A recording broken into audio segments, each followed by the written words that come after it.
Number 10. Demonic boy photo. Alright, scary as hell right off the hop. It doesn't matter where or when, but odds are you've seen this photo at some point in your life. It's pretty haunting, it's kind of hard to forget. Check it out. You know when you see a photo, sometimes you just get bad vibes, like it registers in your brain as something real and scary. You want to find something about this photo that looks fake, but it's hard. This photo here was taken inside the Amityville house back in 1976, the real house. It appears to be a young boy with glowing white eyes. Kind of hard to forget. It was taken with automatic cameras equipped with infrared, so nobody actually took this themselves, it was just set up. It makes it even creepier that the boy looks like he's peeking around the corner. Makes my heart race just looking at that photo right there. A photographer named Gene Campbell operated this and got this photo. See, Gene was working with paranormal investigators Ed and Lorraine Warren at this time, the famous duo, now rocking the big screen Conjuring universe. They were on this case in real life. This photo was then revealed 3 years later on the Merv Griffin Show. Imagine tuning in, watching TV on the Merv Griffin Show, and then all of a sudden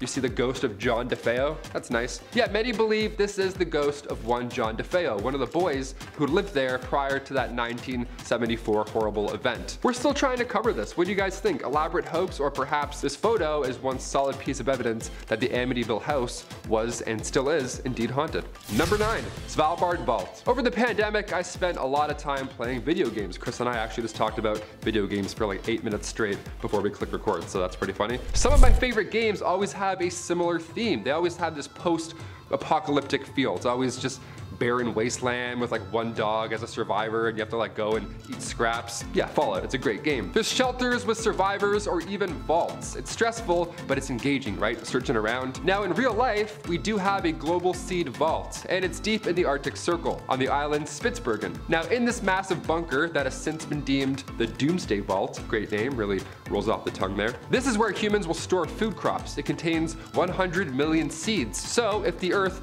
all of a sudden, you know, gets wiped out, or even if all the ice melts and it floods and everything goes to quickly, this vault will still be good to go. All that water that just, you know, flooded the rest of humanity will then regrow the earth with all of these seeds, ideally. It sounds like a fun, cute way to get humans to think about the future. You're like, hey, throw some seeds in, make a wish. But I'm concerned. Is there something we don't know? How soon is this gonna happen? Why is everybody involved in this little seed heist? Number 8, Pluto's Gate. Number 8, Pluto's Gate. It rhymes, what's up? Also known as the Gate to Hell. Okay, that's horrifying. These ruins discovered in Turkey back in 1965 are beautiful, but they're also cursed. Historians believe that the site is the ancient city of Hierapolis, and if you're thinking about visiting these eerie ruins, well, you better leave the family pet at home. Yeah, any and all animal that enters these ruins, they also meet instant death. Sparrows were tossed in, and then they immediately stopped breathing and they dropped. This was horrifying locals, so they had to resort to science. Scientists have figured out the solution, and it's still pretty haunting. They measured the CO2 concentration, and it turns out while the sun is up, it burns away the gas, but at night, when the temperature drops significantly, the CO2 becomes heavier than that of air. Then it creates this deadly gas cloud on the floor, and then when the sun rises back up again, the concentration of CO2 hits 35%, so it's deadly enough for animals and sometimes even humans. Yeah, just stay away from anything called the gates of hell. How about that? That's pretty sound advice just to play it safe. In our number 7 spot today, we have the plague. This photo comes from the 19th century, from the third plague pandemic. This was the first time that the plague had spread to all 5 continents. While we now know something about what that might have been like, what we haven't had to endure are the doctors that dressed like this. This is a photo of the outfits and masks that plague doctors wore when they would come to your house to treat or diagnose you. The long beak-like noses of the masks are very creepy, but they were used to hold herbs and other nicely scented things because they believed that it would help ward off the bad air, which at the time is what they thought was causing the sickness. A pandemic certainly is bad enough. Thankfully our doctors and nurses are just sticking to scrubs. In our number 6 spot today, we have the elephant's foot. This photo looks like it's just a big lump of nothing, but it's called an elephant's foot. Don't worry, at first I was a little worried too, but it has nothing to do with elephants and is only named that because of its appearance. This lump was actually created from the Chernobyl nuclear meltdown, and it is just a mass of corium and other materials that were in the core of the reactor. This elephant's foot was located in the steam distribution corridor, which is under what's left of the reactor. While this mass doesn't produce as much radiation as it did before, it does still, to this day, produce a deadly amount. It is said that if you stood in front of it for just 300 seconds, that would be enough to get a lethal dose of radiation. It's kind of crazy that even though they knew this, they were still standing there taking pictures of it. But I'm just glad because we all now get to see it, and it gives us just a little more insight into what exactly happened that day. In our number 5 spot today, we have Mount Pinatubo. This is a photo that is showing Mount Pinatubo, which is located in the Philippines, on June 15, 1991. That is the day that this volcano erupted into what would be the second largest volcanic eruption of the 20th century. Certainly impressive, also extremely terrifying. This photo shows the pyroclastic flow full of hot gas and rock being flung into the air. Eruptive activity in the volcano first started on April 2nd of that year, which prompted researchers to set up seismographs in the area. By June, the volcano was having a group of progressively shallower eruptions before, on June 12th, the volcano had its first spectacular eruption, which sent an ash column 19 kilometers up into the atmosphere. After more highly gas-charged magma reached the surface on June 15th, the volcano once again exploded, this time sending the cloud of ash 40 kilometers up into the atmosphere. Volcanic ash and pumice blanketed the surrounding area, and pyroclastic flows filled what were once deep valleys with fresh volcanic deposits. It was truly magnificent and extremely powerful, and this photo shows just that. In our number 4 spot today, we have the Pioneer's Defense. This photo is known as the Pioneer's Defense, and man does it ever look creepy. This photo comes from 1937 and it was taken by a Russian photographer named Viktor Bulla. This photo takes place in the Leningrad area, which is now known as St. Petersburg, which is the second largest city in Russia. The people in this photo were part of a group that was the 1930s Russian equivalent of our Boy Scouts, and it was called the Young Pioneers. The masks on their faces leave a very eerie feeling, and for a fair reason. These people were doing a military preparation drill, which is the reason for the gas masks. This photo was taken during a time where the country was under the dictatorship of Joseph Stalin, and the residents were constantly unsure of what was going to happen. The country was already seeing death and people were already frightened, just a few years before the start of World War II. In our number 3 spot today, we have the lipstick. This is a photo that comes to us from December 10th, 1945. If looking at this image gives you a shudder down your spine, that absolutely makes sense, as it was written by a terrible person known as the Lipstick Killer. This photo is an image of a note he left written on the wall at one of his crime scenes. The photo comes from the apartment of Frances Brown, as just before he wrote this message, he took her life. After this message was left, he ended up taking the life of one other person before he was finally caught by police 6 months later. The message scrawled in the photo reads, quote, "For heaven's sake, catch me before I kill more. I cannot control myself." It is an absolutely chilling note with a horrifying backstory. In our number 2 spot today, we have the acid drum. This photo comes to us from inside the house of another terrible person, the serial killer Jeffrey Dahmer, made very famous recently.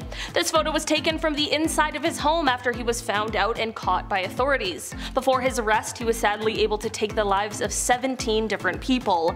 Although this photo might look kind of plain, the horrors are plentiful. This shot shows a drum full of acid that was located inside of his home. Probably don't really need to tell you what it was used for. I can't imagine the horrors investigators saw when they entered his home, and even previous to that as they investigated his crimes. Thankfully, Jeffrey was caught, and in 1992 he was sentenced to life in prison, but just 2 years later he was killed by a fellow prison inmate. In our number 1 spot today, we have the Dyatlov Pass incident. If you have never heard of the Dyatlov Pass incident, you better buckle in because it is so terrifying. This photo was taken in February of 1959 as 9 young Soviet hikers sent out to trek through the Ural Mountains. They had set up a camp, and sometime during the night, something happened that made them cut their way out of the tent and all flee the site. Leaving in such a rush, they were of course underdressed for the bitterly cold weather, and 6 of them ended up passing away from hypothermia, which is extremely tragic. The other 3, however, is where this story takes an even more frightening turn. Like I mentioned before, no one knows why they fled the tent in the first place, and the last 3 hikers were found passed away with severe signs of physical trauma that no one agreed on what had caused it. In 2019, the investigation was reopened, and just last year there was a conclusion that a kind of avalanche called a slab avalanche was the cause for these injuries. Before you come at me in the comments, I know that not everyone is convinced that's what happened, and I don't blame you. It's really strange. So, down below in the comments, let me know what you think. Number 10. Russian Bigfoot caught on tape. The exact location of where this video was taken is still unknown. In fact, there isn't a ton known about this video at all, but what is known is that it was taken somewhere in Russia. That's about it. And people actually believe that it captures the real Bigfoot, or one of the many Bigfoots out there. This is the Russian one. They got a Russian Bigfoot. What do we all think here? I wanted to start with one of the most insane videos I could find. I think I nailed it. How'd I do? I don't know. This one comment dives in further. The user says the title of the original video was called Chichuna, but in Russian script. The creature hops, sometimes sideways like a lemur. Of course, lemurs have tails, which make that type of movement easier. And chichunas are sometimes described as having tails, but this creature doesn't appear to have one, does it? No, it looks like a blob of scariness. I don't even know. The original footage was in all Russian and claimed to have been shot in Siberia. It also featured a boy and a dog in the foreground who didn't appear to be all that concerned, but I still believe this footage to be genuine. That's one of the top comments, so you know someone did their research. Number 9, overnight visitor. Oh, this one definitely gives me the chills. I don't like it. This video was taken from a surveillance camera that was placed inside of a couple's home. Not outside, inside. This is scary, and I hope this never happens to anybody watching this video. The footage caught something while they were both asleep, and it's one of the creepiest things that I've ever seen. When the couple woke up the next day, they were unable to find a purse that they knew was in the home right before they went to sleep. So they decided to check their security cameras, and this is what they found. As they were sleeping, a man crept in and was so quiet that he didn't wake them or their dogs up. No, he stood at the top of the stairs watching them sleep for a few minutes, which just adds another layer of ew to this whole scenario. Yeah, always check those nooks and crannies before you go to sleep, I guess. Number 8, Titanic inspection card. This inspection card once belonged to a woman named Marion Meanwell. What could possibly be creepy about an inspection card, you ask? Well, it shows how Marion was not intended to be on the Titanic, but by some turn of events, she unfortunately found herself as one of the passengers that went down with the ship. Now, the card shows that she was originally meant to be traveling on a ship called the Majestic. For some reason, the trip she originally had planned was delayed, and she instead was assigned to the ill-fated Titanic. Yeah, you can see the word Majestic is literally crossed out of her card. You know, adds to the creepy element because it shows her literal change in plans. Number 7, the Lady of Raynham Hall. This one's a classic. If my grandma was still alive, she would have loved this one. If you haven't seen this photo, it's gonna live rent-free in your head from here on out. This spirit is said to haunt Raynham Hall in Norfolk, England. Nice. My old home. Not Norfolk, but I have English family. What's up? This tale kicked off back in 1936 after a photo went around through Country Life magazine. I guess that's its way of going viral back then, right? This photo shows a spirit, apparently, wearing a brown gown, hence where her name comes from, the Brown Lady of Raynham Hall. Just casually floating down a staircase. That's lovely. Imagine seeing this in real life. I'm sweating doing this list. Legend has it that the ghost is that of Dorothy Townshend. She was the sister of Robert Walpole, the first Prime Minister of Britain back in 1676. Some reports say the image is a result of long exposure, just gone awry, but you know, either way, I don't like looking at this photo, so let's move on. Great. Number 6, the Gates of Guinea. Another bad portal to another bad place. The souls of the dead have to go somewhere, and depending on your beliefs, that somewhere could either be beautiful, it could be peaceful, or it could be absolutely terrifying. Who knows, one of the three. In the world of voodoo, that place is an underworld called the Gates of Guinea. And here is the front door. Yeah, located in Louisiana, this tomb, that of voodoo priestess Marie Laveau, is apparently the entrance to these deep waters, this twilight realm. And some voodoo followers try and open these gates to access the souls of the deep. And apparently the goal after that point would be to use the dead almost like zombies, like your own little personal zombie army, so that's horrible, I guess. Number 5, backseat driver. This photo here is from 1959, and it certainly looks like it. It was taken by a lady named Mabel Chinnery, and the photo at first glance is just a classic 60s shot of a man in a car. That man was Mabel's husband. Now the man in the back seat, however, we have no idea who that is. Apparently they weren't there in real life. Her husband was the only one in the car at that time. And also, that's a pretty tough angle. If you wanted to recreate this photo with your friends after work, it would be hard. You have to really line something up there. Some Edgar Wright shot has to happen, you know what I mean? It's like he's appearing to us through the seat almost. So either this is a lie, and there was indeed a man sitting in the back left seat, or like Mabel believes, this is her dead mother-in-law. Now, if she had said father-in-law, I'd think maybe it's a spirit, but this for sure looks like an older man with a collar. So we don't know. A lot of ghosts just like to hang around. Honestly, Mabel, just see a priest, just to be safe. Number 4, ghost pilot. Oh, this one gives me the absolute creeps. I'm hoping it's just a friendly ghost, but really, You never know. I never know. I don't know. I don't want anything to do with any ghost, but sometimes they're friendly, apparently. Any sort of spirit, I don't welcome. There, I said it. The Ghost Pilot is a photograph that shows a spirit from 1987, when a woman named Mrs. Sayer was visiting an airfield in England. So of course she did the tourist thing and she got a photo in the cockpit, as we all do. Especially now, if you're seeing Top Gun, I'd be like, yo, get a photo with me. But while you're sitting in there getting that tourist photo, do you ever think of who may have sat there before? It's kind of creepy, right? People swear the Titanic was a cursed ship and that spirits were responsible for the ship's bad luck. I personally believe it was the iceberg, but you know, I'm open. Next time you want to sit in the pilot's seat, look around for spirits. This image was developed and it appears somebody or something is in the helicopter with Mrs. Sayer. Yeah, nothing like finding out after, eh? Oh. Number 3.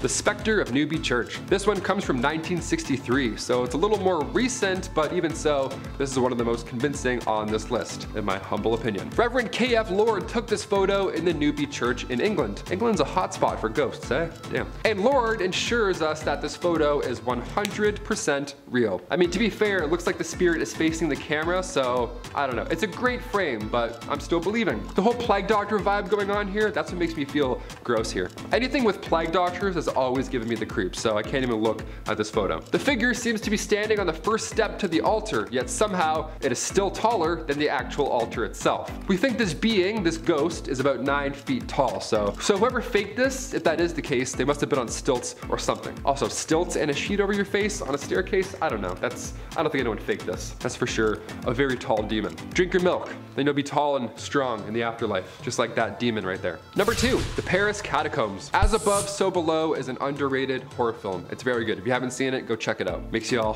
sweaty and not nice. In the movie, a team of explorers accidentally go too deep when exploring the Paris Catacombs, and in turn they have to face their own hellish nightmare. I'm not going to give anything away. Well, this is not too far-fetched, it seems. In what feels like a never-ending maze, the tunnels underneath Paris stretch for hundreds of miles. See, originally the tunnels were built for Paris stone mines, but near the end of the 18th century, it turned into something a little more haunting. Cemeteries at this point in history were starting to fill up, and I mean that in a literal sense, like bodies. It was gross. We didn't know what to do, right? Humans didn't figure out the cleanliness thing for a while, so bodies would be laying on the side of the road. So the solution here was to use these catacombs, right? These tunnels have been there for centuries, so you might as well put them to good use. And by good use, I mean arguably the scariest basement in the world. Just walls of skulls. What could possibly go wrong? So haunted. Never go in there, so haunted. Do you live in Paris? Have you seen this? Has anyone actually been down there? I want to hear your account. Comment down below, because that's a scary movie, man. That's really not great. And finally, number 1, Chernobyl. One of the greatest nuclear disasters ever in history. On April 26, 1986, reactor number 4 at the Chernobyl power complex exploded due to unstable and low power levels. Reactor 4 had been shut down a day before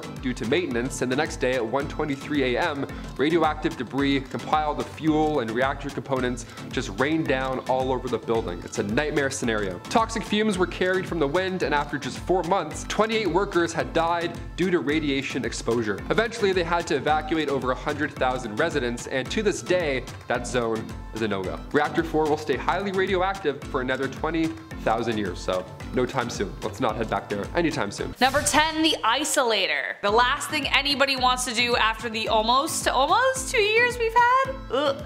Though this looks like an object perfect for deep sea diving, it was actually built for desk work. Hugo Gernsback was a Luxembourgish American inventor, writer, editor, engineer, designer, businessman, and of course, magazine publisher, because why not add one more thing to the list he's really good at? He started a magazine called Science and Invention, which encouraged scientific and amateur experimentation. This was one of the inventions published in the magazine and was revealed in July 1925. The main purpose was to block out all of the noise from the surrounding environment, narrow the field of view like horse blinders to improve concentration. But don't worry, there was an oxygen tube attached to help out the studier, so you know you could breathe while you're reading about Shakespeare or something. Number 9, kangaroo boxing. Link here.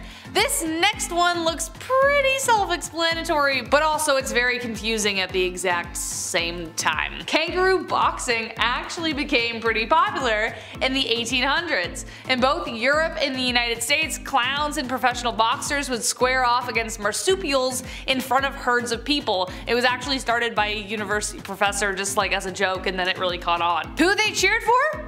one can't be certain. The man in the above photograph was sparring against a kangaroo in Germany in 1924.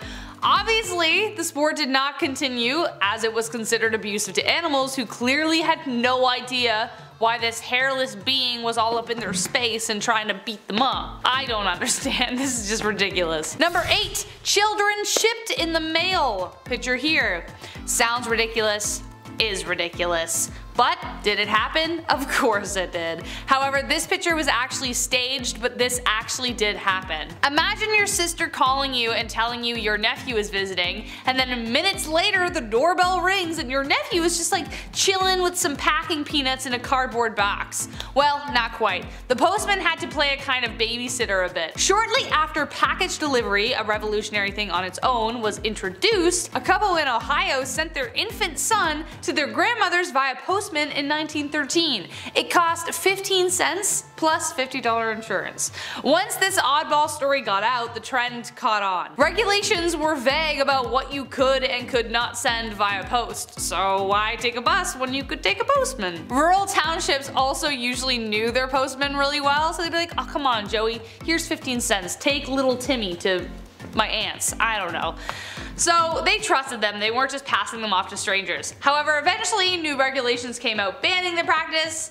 Finally, because it's just weird. Number 7. Norway Lights. Natural light phenomena is common in our big beautiful planet. The northern lights, the green flash, solar eclipses, you name it. I bet those were all pretty alarming back in ancient times. Now some of these natural events look otherworldly. They look cosmic almost. Most of the time there's an explanation waiting, but for the mysterious glowing orbs floating over Norway, the Havsdalen lights as locals call them, we still need some answers. Scientists have been trying to gather research, and in 2014, after many impressive light shows, their best guess is a natural battery that charges underground and then emits this light show above. Maybe this has something to do with the reoccurring lights over Phoenix. Could be the same phenomena happening, who knows. Number 6. The cool time traveler. Do you believe in time travel? If your answer is no, maybe this next one, maybe it'll change your mind or keep you open to the concept. It's a common theme in movies, Back to the Future, Loopers, Avengers. Time travel plots are fun, but they're absolute nonsense. Or are they? When we see a case like the Cape Scott story, we can't help but be intrigued a little bit. Time travel or not, this is an interesting photo. It comes from Ray Peterson's book, The Great Cape Scott Story. That book was from 1974, but the actual photo used in the book was taken over 100 years ago. And in the photo, it shows this modern looking guy, rocking shorts, maybe jorts, who knows. He has messy morning surfer hair, dippity-doo, three-hold, you know, that kind of stuff. He doesn't look like he's from that time period at all. This also has happened more than once, like the time-traveling hipster. I don't know, I'm pretty sure it's my cousin. That looks like a guy I know. Definitely not a guy from the 1900s, that's for sure. Number 5, skunk ape. This one is exactly what it sounds like. The skunk ape was seen back in 2000, so hopefully, if it's a real thing, it's long gone. Hopefully it's dead by now. It's pretty gross. 2 photos were taken of the supposed skunk ape, and this thing looks like Bigfoot's cooler, older cousin, you know? That cousin who has a lava lamp, does kickflips in the garage in October. That kind of cousin, that's the skunk ape, really. An anonymous source sent the Sarasota County Sheriff's Department these photos. They mailed them in, which for starters, that's pretty jarring to receive. Just a creature, just a Bigfoot, put it in the mail. But she claims these photos were taken in her actual backyard and that this creature was not a black bear, wasn't anything we've seen before. I personally don't think that's a black bear. If anything, it's just a really large, odd looking dog. Those teeth alone are a red flag either way. I want nothing to do with that. Number 4, Solway spaceman caught on photo. Look, we've all been photobombed before. It's a blessing in disguise. You look back at prom photos, some dude sneezing in the background while you're, you know, having the moment of your life. It's the best, we love it. But when Jim Templeton took a photo of his daughter in an otherwise empty marsh, long before Photoshop existed, it appears an astronaut just crashed the family moment. He just had to pop up in the photo in the background. Now Jim assures us that nobody was around, which I believe, otherwise what a weird photo to take in an empty field. I'd be like, hi, get away from my daughter. Just, yeah, 17 meters to the left, thanks. Also, the fact that this man looks like he's from space. Yeah, that makes it more believable, no? What are we looking at right now? Who is this? It's so creepy. Kodak even got involved in this story, right? Like Kodak, the company Kodak. They confirmed this photo was not tampered with, and they know everything. They made Avatar, so they know what's up. Let's run everything by Kodak from now on. Deal? Number 3, Worstead Church visitor. Okay, time to get a little paranormal. We love those. Hit the lights. Back in 1975, Peter and Diane Berthelot were visiting the Worstead Church in the UK. It was beautiful, right? So like any visitor does, Peter took a photo with his nice Kodak camera, right? He wants to see the truth with his Kodak. Peter took a photo of his lovely wife sitting in the spectacle of a church, but later on, once the photo was developed, somebody else was all of a sudden in the photo now. Or something, we don't really know. Right on the bench behind Diane, there appears to be a person in all white. How calming is that? Maybe it's a wedding, maybe it's their big day. We love it. When the couple went back to the church to ask about who it was, a local suggested they may have gotten photo proof of the White Lady, the spirit of a healer who haunts the church. I mean, as far as surprise ghosts go, that's pretty tame. That's a pretty tame encounter. That's how it should be. Could have been a lot worse. They're like, oh, that's the demon. That's Daryl the demon. Yeah, you don't want any part of that. Number 2, Black Knight satellite. Not to be confused with Martin Lawrence's Black Knight. That's, although that's pretty historical and memorable in itself. The Black Knight satellite is something that has been orbiting our planet for God knows how long. We're guessing thousands of years. Everything else on this list is quite recent, but this myth is ancient. This photo here you've probably seen at one point or another. It was taken back in 1998 during an American mission to the International Space Station. Apparently this guy has been hovering over our Earth just watching us. It's some sort of alien satellite. That's a fun theory, no doubt about it. But during a spacewalk in 1998, one of the thermal covers came loose and drifted away from the station. Could this be that cover that just floated off and wrapped itself around a rock or something? Or it could be an ancient night satellite. One of the two. And finally, number 1, the doorbell licker. Nice, we gotta end with the weirdest thing I've ever seen. This one's short and sweet. Not much explaining to do here, obviously. Does what it says in the can. Back in 2019, a man was caught on surveillance, a doorbell camera, approaching a home in a neighborhood in Salinas, California. He doesn't say much, he just shows up, doesn't drop off any package, nothing like that. He just shows up and starts licking the doorbell. Not the camera, but the actual doorbell, like the button. He must have rang the bell hundreds of times because he did this for 3 hours straight. His jaw muscles must be insane. The homeowner said in a following interview after seeing said footage, I quote, "Oh boy, that is just weird." Yeah, that's what they said to that footage for 3 hours of a man licking their doorbell. They're like, oh boy, that's weird. If that was me, I'd move. I'd be halfway packing. I'd be like, oh boy, that's weird. Grab a box, let's go. We're moving.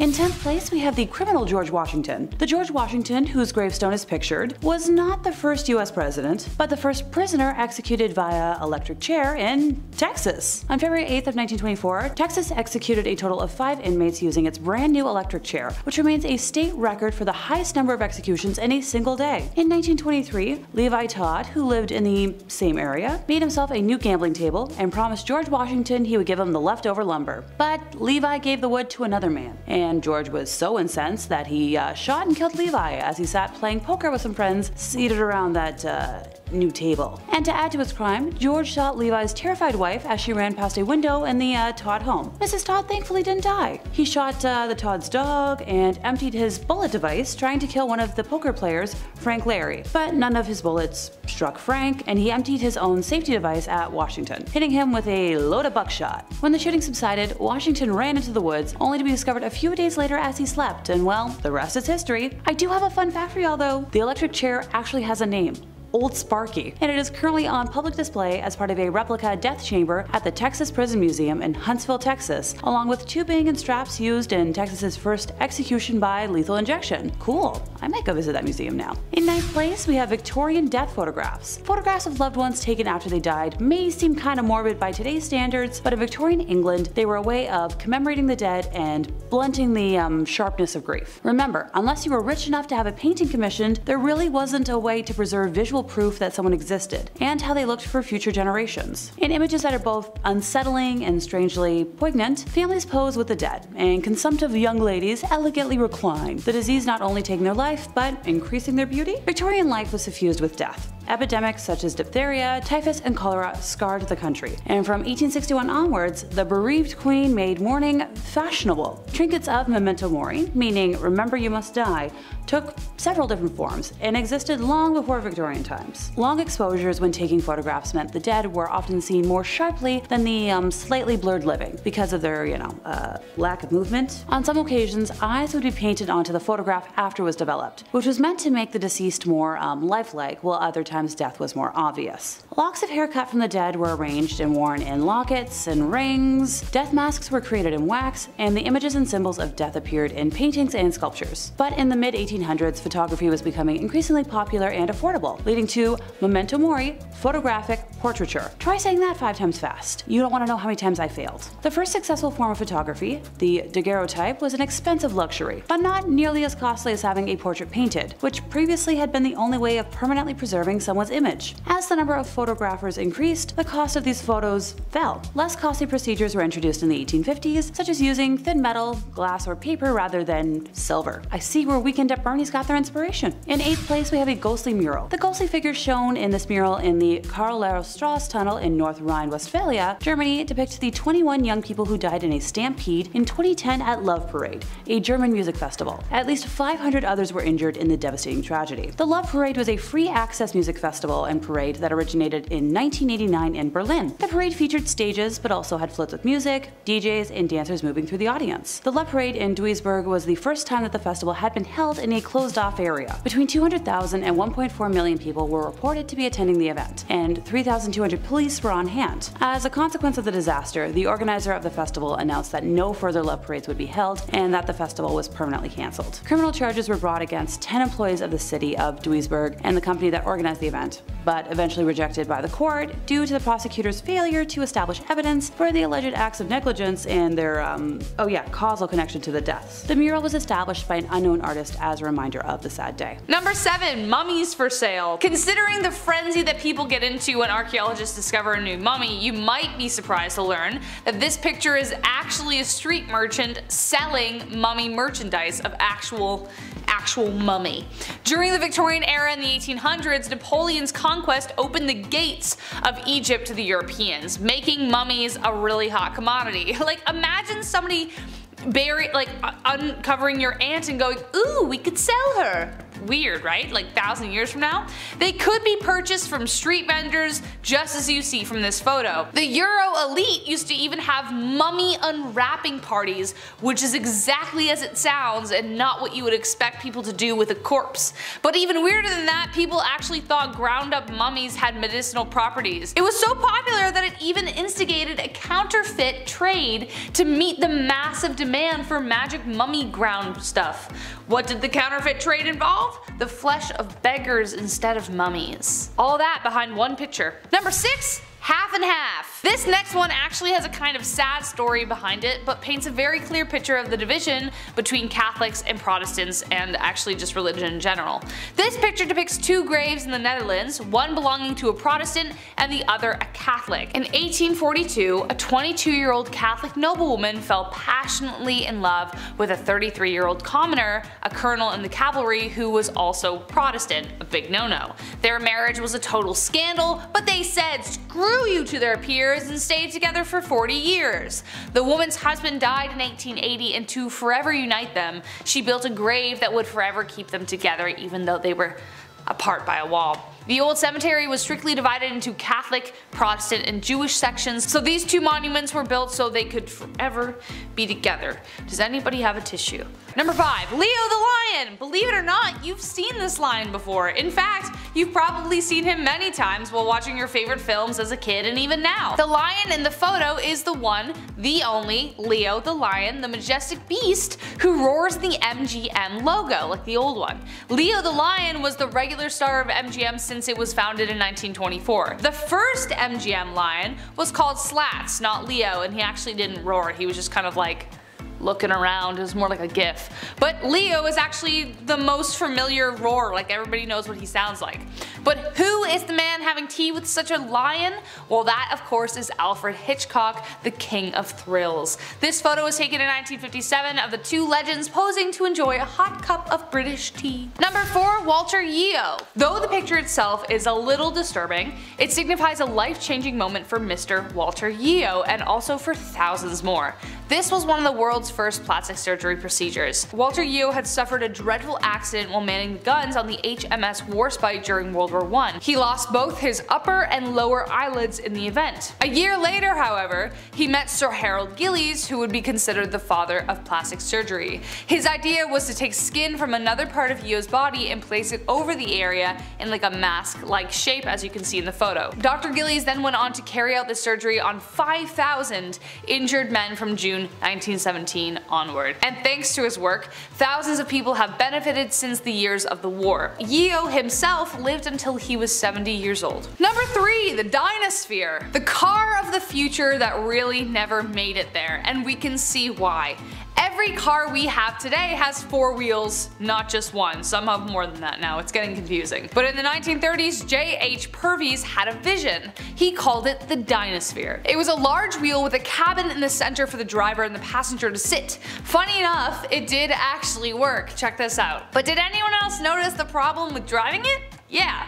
You have to drive like Ace Ventura with his window open because it broke, you know what I mean, that scene? Exactly. In order to see past the giant wheel spinning in front of you, you have to kind of rubberneck it out to the side. JH made 2 prototypes, one ran on gasoline and the other ran on electricity. He even designed a kind of bus version that could fit more passengers, but it still needed mini stabilizer wheels, so it had like 6 by the end of it. Do I kind of want one though, because it looks fun? Absolutely. Would I want to take it on a road trip across Canada? Absolutely not. Number 2. The Hindenburg disaster. Based off the title, you already know that this is a picture of the Hindenburg disaster because I already said it. Spoiler alert. The Hindenburg was the largest dirigible ever built and it was the pride of World War II. Yahtzee, Germany, you know which one I'm talking about. But YouTube gets mad. The first successful airship was constructed in 1852 by Henry Giffard, but the problem was he used hydrogen. This made both French and German designs of the craft susceptible to explosions if something went wrong. Hence, Exhibit A. What you are seeing in the photo is the direct aftermath of a devastating accident. On May 6, 1937, the dirigible touched a mooring mast in Lakehurst, New Jersey, sparking the explosion, which took the lives of 13 passengers and 21 crew members. Something as simple as a small spark from the engine ignited the hydrogen core, and the craft fell 200 feet to the ground in flames. And last but not least, number 1, spectators. This is the photo taken at the trial of Al Capone. Yeah, it suddenly makes a lot of sense as to why people are covering their faces. When someone says to you 1930s gangster, Al Capone probably jumps into your head. He was deemed public enemy number 1 by the US government for bootlegging and other illegal rackets during Prohibition. The terror the ruthless gangster incited in the city of Chicago is evident by this image. Witnesses and spectators of the trial covered their faces so they wouldn't be recognized by Capone's vengeful accomplices or Capone himself. Behind those fedoras may lie other criminals yet to be unmasked, or civilians scared of a Tommy gun waking them up at night. Either way, you know he must have been one terrifying dude. Authorities did everything they could to catch him, but he would always slip right through their fingers. Finally, his reign came to an end in 1931 when they caught him on income tax evasions of all things that landed him an 8-year sentence. Starting off with S for secret. Alrighty, so here is from the Polish Constitution Day celebration in Chicago, specifically the one from 1978. On the left there, all washed out and crappy old flash display style, is First Lady Rosalind Carter. The guy shaking her hand, or rather just holding it and staring off camera like a waiter just went by with a tray of warm sausage rolls he wants to really get into, is John Wayne Gacy. And if you're also thinking, yo, what is up with this guy being in so many random famous photos? You're absolutely right, and it's genuinely strange how photographed and out there Gacy was. By the time this was taken, he had already killed over 20 people. Also, when he wasn't side hustling as a clown, he was super active in the government and politics, thus why wearing the S on the lapel. It was given to him by the Secret Service to indicate special security clearance, so the S literally does stand for secrets, both the US government's and his own. Whose secrets are worse though, huh?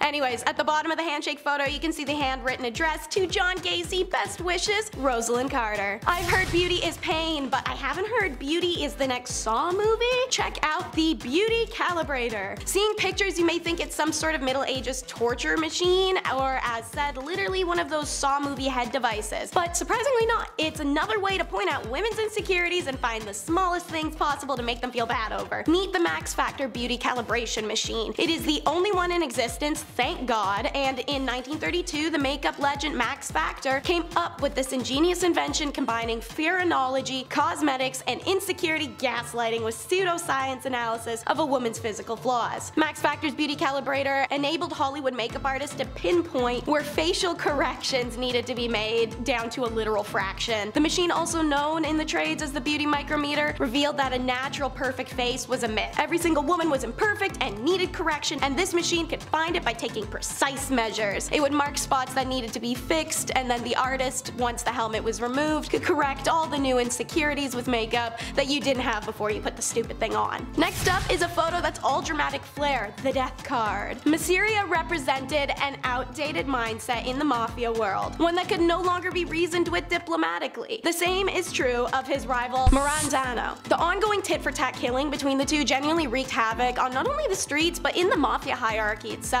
Those resistant to change generally don't last long, and meetings of the mafia elite tried to bring around at the end of bloodshed, but Marandano especially consistently manipulated matters to his own advantage. In order to facilitate underworld peace, the consensus turned from diplomacy to the inevitable. One of these guys had to go. The final straw, according to the accountant Nicola Gentile, was when the police informants called Masseria and said knock off the violence. Having an idealism for peace, he actually responded by disarming his men, and they were all pissed. Joe the boss, Masseria, his bodyguards, and Lucky Luciano all met at a seafood restaurant at 3 p.m. on April 15th of 1931. Luciano excuses himself from the card game while that they're playing to visit the bathroom. This is the signal for the hitmen. The bangs could be heard from around the block apparently, as Joe was hit from behind 4 times in the back and 1 in the head. And it's born, the infamous Ace of Spades shot. It added to the cult status of this hit, but many expect that the Ace of Spades card was placed between Masseria's fingers after the hit by a photographer just for the shock factor of the press. In 7th place, time to meet American physicist Harold Agnew. As you might have assumed, pictured is, yep, that physicist, holding the nuclear core of the Fat Man atomic bomb, which was dropped on Nagasaki in 1945. The bomb ended up killing about 80,000 people, many of which who died from the long-term effects it caused, like radiation illness and leukemia. It was the second of the only 2 nuclear weapons ever used in warfare, and its detonation marked the 3rd nuclear explosion in history. It was built by scientists and engineers at Los Alamos Laboratory using plutonium from the Hanford site, and was dropped from the Boeing B-29 Superfortress boxcar piloted by Major Charles Sweeney. The name Fat Man refers to the early design of the bomb because it had a wide round shape. Fat Man was an implosion-type nuclear weapon with a solid plutonium core.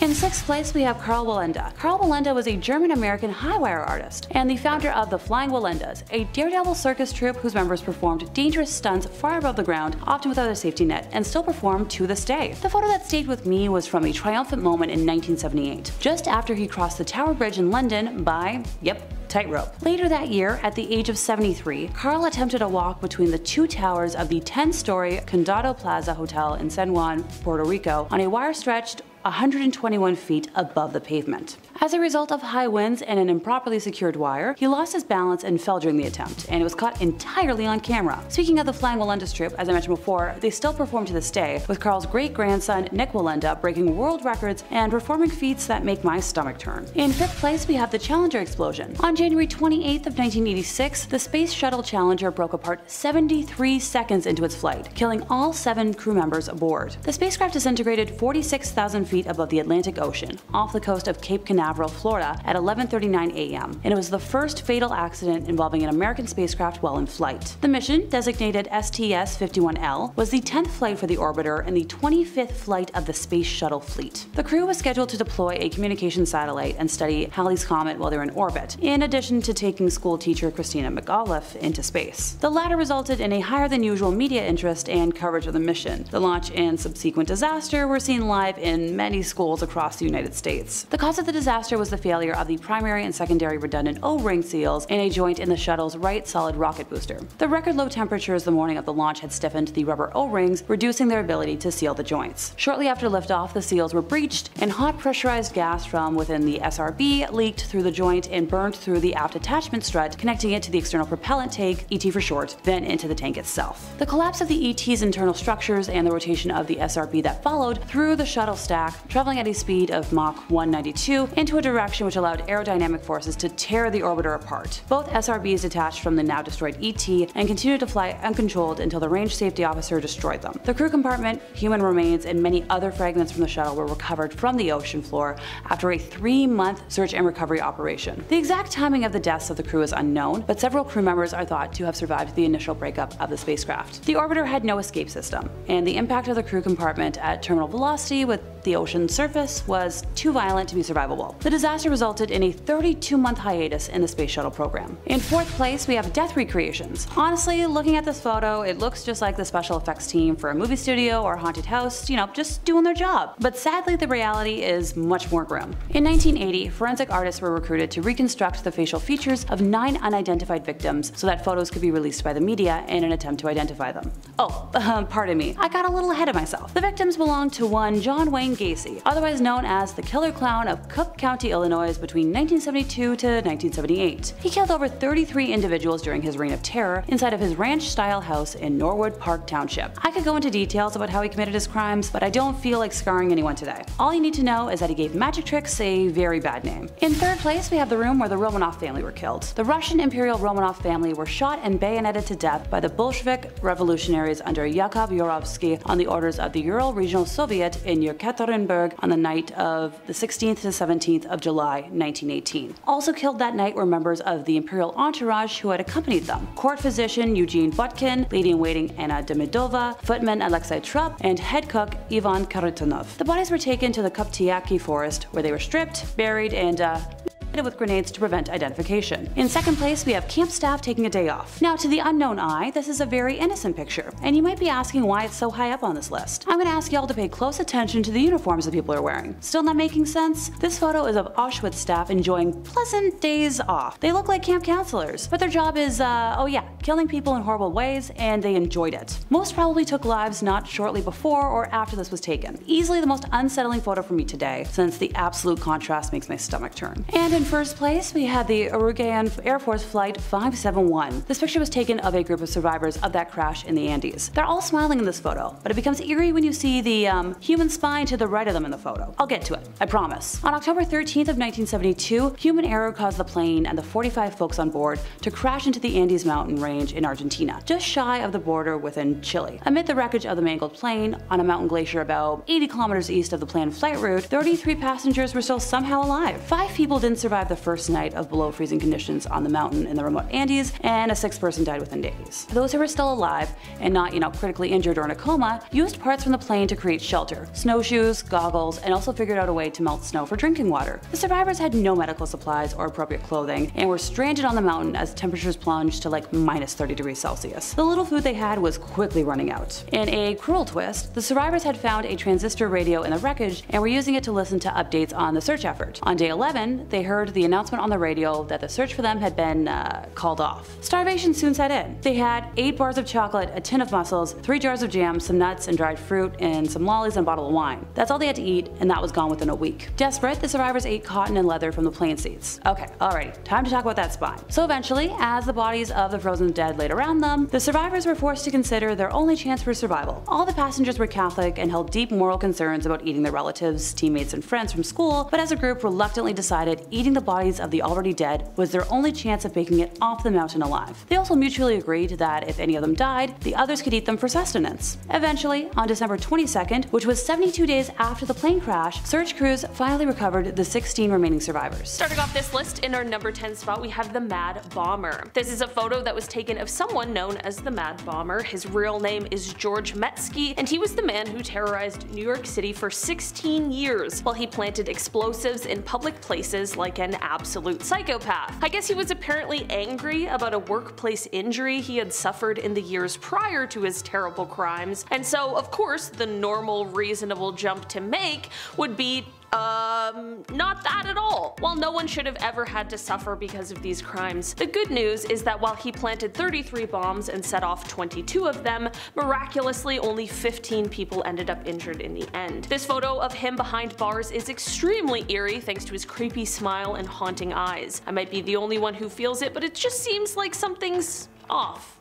You know? In our number 9 spot today we have the figures of the fire. This photo is both extremely unsettling and super captivating as it shows a scene after the Great Fire at Madame Tussauds in 1925. Of course, this wax museum is famous for the extremely lifelike wax figures that are created and find their home there, so you can only imagine the aftermath of the fire. These lifelike figures with missing heads and appendages, burnt skin and hair, and just clothing in disarray. Seeing this photo for the first time without knowing the story behind it was definitely a bit of a confusing and terrifying experience. The heads on the ground really freaked me out for a full 5 seconds. As scary as it is, I'm glad to hear it's not real and just some creative casualties rather than what this photo appears to be at first. In our number 8 spot today we have the Spectre. This is a photo that was taken in England in 1963 and it became known as the Spectre of the Newby Church. That is of course because of the ghostly figure that can be seen in the photo. I personally am always a little suspicious of ghost photos. Some are certainly more convincing than others, but Photoshop in 1963 wasn't exactly as accessible and easy as it is now. This photo is said to have been taken by Reverend K.F. Lord inside of the Newby Church, which is located in North Yorkshire, England. Of course, I mean, like many of us are going to do, people were really skeptical of this apparition and just believed it was a well done case of double exposure, which to be fair is entirely possible. The Reverend continued to swear up and down, however, that the photo was not doctored, so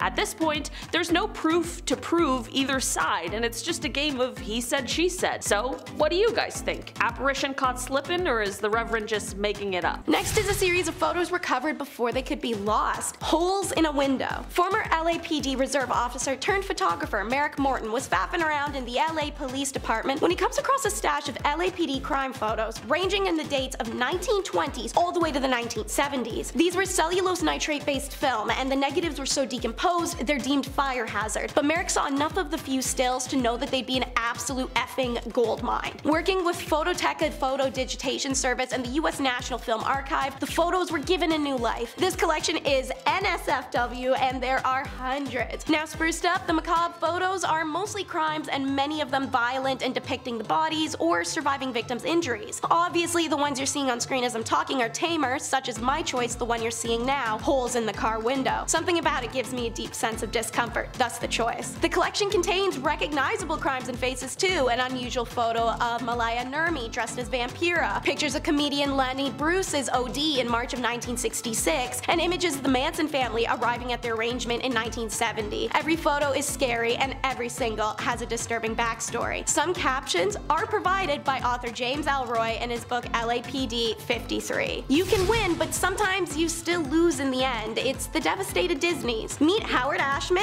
and Alan Menken. There are some everyday photos of these two in their prime. Who were they? In case you couldn't tell by all the Disney crap in the background of said photos, they played somewhat of a big role. You know, writing the lyrics and music for Oliver and Company, The Little Mermaid, Aladdin, and Beauty and the Beast, as well as a few others. Also not to mention creating the Little Shop of Horrors, which got them hired by Disney in the first place. And in this photo you see now, they had just won the Oscars for The Little Mermaid. Hooray! But why does Ashman look so unhappy? This was his life's accomplishments. It's because that night Ashman told Menken they needed to have a serious talk when they got back to New York, and when they get back a few days later, Ashman admits that he has HIV that's quickly progressed and he's going to die soon, and fast. They had been songwriting partners for over a decade and were in the middle of working on Beauty and the Beast, and despite the illness, Ashman completed the lyrical work and the initial work on Aladdin. On the morning of March 14, 1991, he does die from heart failure caused by his condition. At the time of his death, he only weighed 80 pounds, he'd lost his sight and could barely speak, and a voice that spoke so eloquently through song was lost forever. Before he passed, however, Disney Productions scrambled to finish the film so he could see a screening of it. The film earned Ashman and Menken 3 1991 Academy Award nominations for Best Song,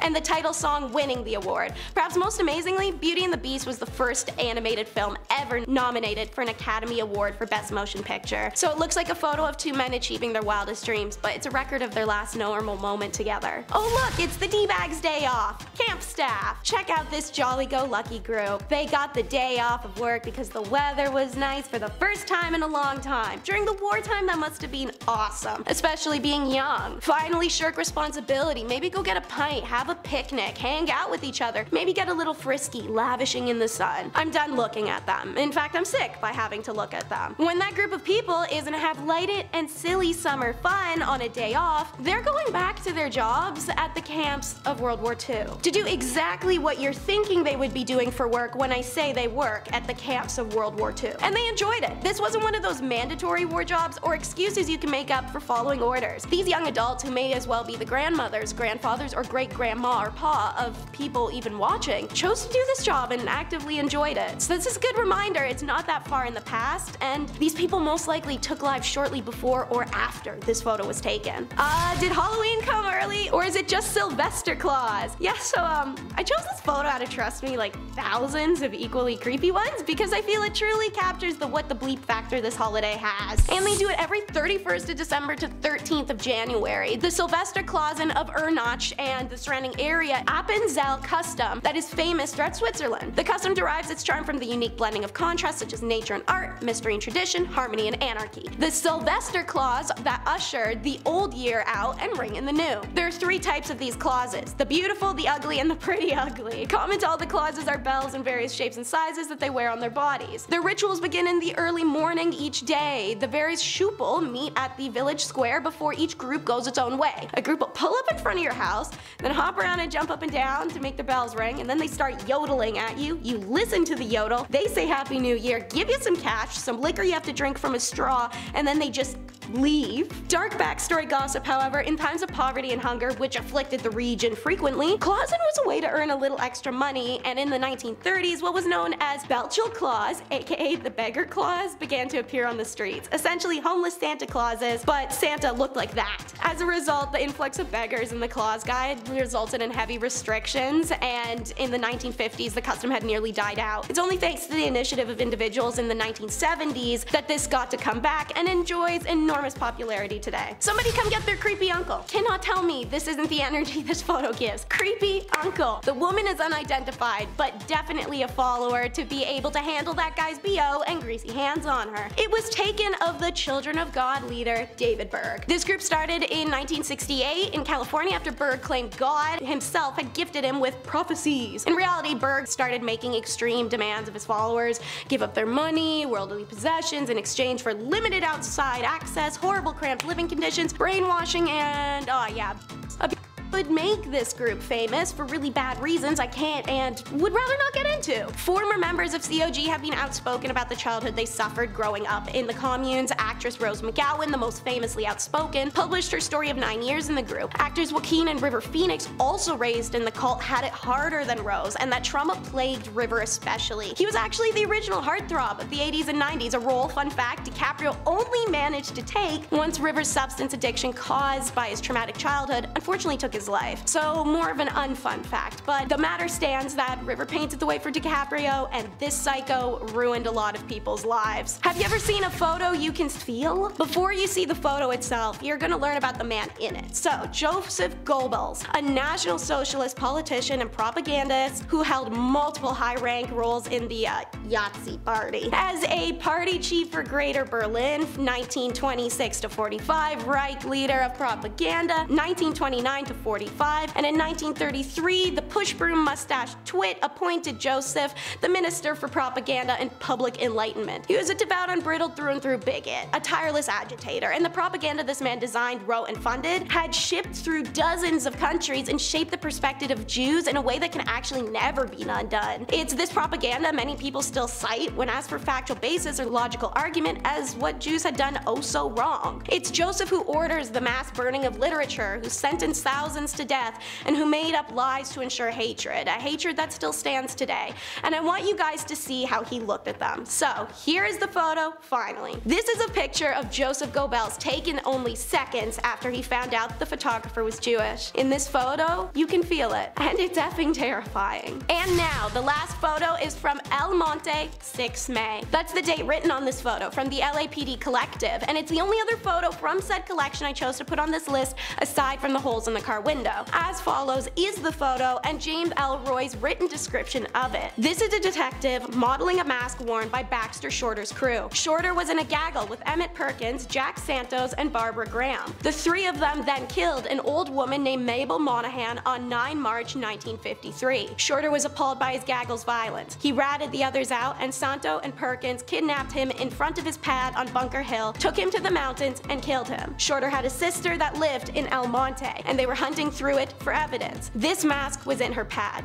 James Elroy. If Mabel Monahan's former son-in-law Tudor Scherer hadn't been a Las Vegas gambler, the 60-year-old widow probably would have never been killed. Also, if she didn't stay friends with him after he divorced her daughter, that'd probably have helped. But she did, and people found that weird. So there had to be something at play, right? Maybe Scherer trusted her so much he stored his 100 grand floats there. Ex-cons Emmett Perkins, John True, and Jack Santos think that, and they plan to take it. Barbara Graham joins the group to be their key into the door. Mabel takes a while to open up, but Barbara persuades her with the story of a broken down car and pleas for the phone. Mabel was reluctant, but the young woman was alone, and the widow knew firsthand how scary it could be for a woman to be on her own at night, so she let her in. And in comes John True, Jack, Emmett, wearing rubber masks. We're gonna take a pause. Ladies and female presenters, our own sex does not guarantee our safety, and you can't predict anyone's intentions. Please trust your gut if it says don't open that door. Mabel is struck on the head, left gagged and bleeding in the hallway. The group ransacks her home for a safe that never exists and panic when there is none, so they just leave her there. Mabel is dead for 2 days in her home before she's found. The investigation into the slaying of the Burbank widow began, and it was a long one, filled with drama. In the end, the four are charged with conspiracy to commit burglary, robbery, and M-word on June 3rd, 1953, in the death of Miss Mabel Monahan. To start us off, it doesn't matter if I'm dead or alive, you should invite me. Number 10 is skeletal dinner guest. For my people who hate to feel discluded, you'd probably love the members of the Postmortem Club. All members were present when they held their annual breakfast meeting, including club president J.M. McAdoo, who had died the previous year. You'll see in the photo presiding President Oakley Smith, club members, and the skeleton of Mr. McAdoo gathered together for breakfast with the skeleton at the head of the table. One of the rules of the club is that each member will will his or her skeleton to it for attendance to the club despite death. They even gave him a cigarette, as you can see, because smoking can't kill you if you're a skeleton. Number 9 is human depravity at its finest, the Stanford Prison Experiment. University professor Philip Zimbardo's execution of a power imbalance study in a prison ended disastrously. The Stanford Prison Experiment commenced on August 14th of 1971 with student volunteer groups comprising of 11 guards and 10 prisoners to see how they would behave on their own inside of a fabricated prison. The goal was to assess how quickly and intensely even educated or normal people can turn into cruel or sadistic ones under the right conditions, and man was it fast. 6 days in, Philip had to call off the experiment as guards